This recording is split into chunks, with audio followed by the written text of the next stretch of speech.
Сәлеметсіңдер ме балалар? Бүгін сендер менің дүние қалай етсең табылатын атты әңгімеммен танысасыңдар. Әңгіме сендерге ұнайды деген үміттемін.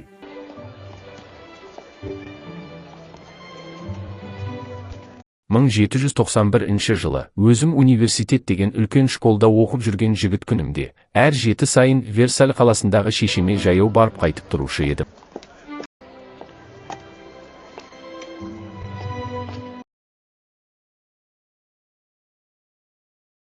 Анашым, тамағыңызға рахмет.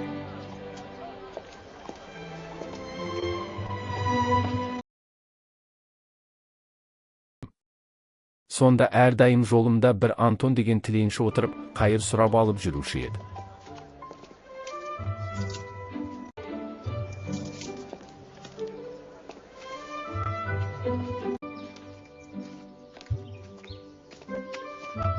Bir күні тағы сол жолмен келе жатып, бір орта бойлы арықтау кісіге ұшырасып, жөніміз бір болған соң, бірге келе жатқанымызда, әдетше манағы Антон алдымыздан шығып қайыр сұрады.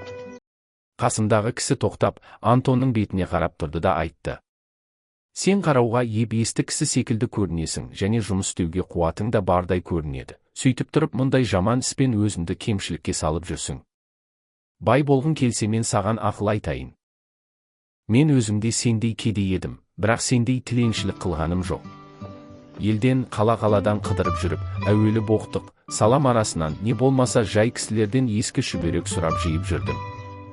Ол шүберектерді апарып қағаз істейтін фабриктерге сатып, сонменен азды көпті ақша болған соң бір есек, бір арба алдым. Мұнан соң әуелі аздап, бара-бара кейбірек, әр үйден ескі құсқы, тұтынуға жарамайтын шүберектерді сатып алып, арбамен жүріп сауда ете бастадым. Осындай іспен 7 жылда 10 мың франк бір ақша тауып, енді бір қағаз фабрикасына кірістім. Жасым жас, ісіме нық, жинақты және еріншектікті білмегеннен соң, осы күнде 2 айдық тас жұртым 2 бар, фабрикамды балама бердім. Үмітім бар, балам да аштық көре қалмас, себебі баламды да жасынан бос жүруге, еріншектікке, қиналмай мал табуға үйретпедім. Осы айтқанымша машақаттанудан қашпасаң, сен де бай боласың, Антон, деді де жөніне жүріп кетті. Антон бұл сөздерді есткен соң терең ойға қалып, қайыр сұрауын да ұмытып тұрып қалды. 1815 жылы Брюссель деген қаладан өтіп бара жатып, бір кітап сататын үлкен дүкенге кірдім. Дүкеннің ішінде бірнеше приказчиктерге олай-бұлай етіңіз деп бұйырып тұрған бір купецтің кескіні көңіліме таныс реуішті көрінді. Сөйтіп тұрғанымда әлгі кісі мені көріп, бетіме қарап тұрды да қасыма келіп айтты: "Айып етпесеңіз сұраймын, мұнан 25 жыл бұрын сіз оқып жүріп, жұма сайын Версальдегі үйіңізге барып жүрген жеріңіз бар ма еді?" Сонда ойыма түсіп таң қалып: "Сен Антонмысың?" дедім.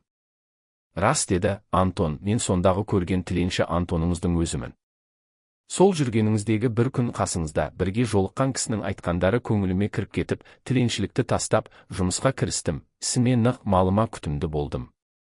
Ақырында сол кісінің айтқаны келіп, мінекей, осы зор дүкеннің иесі болдым", деді.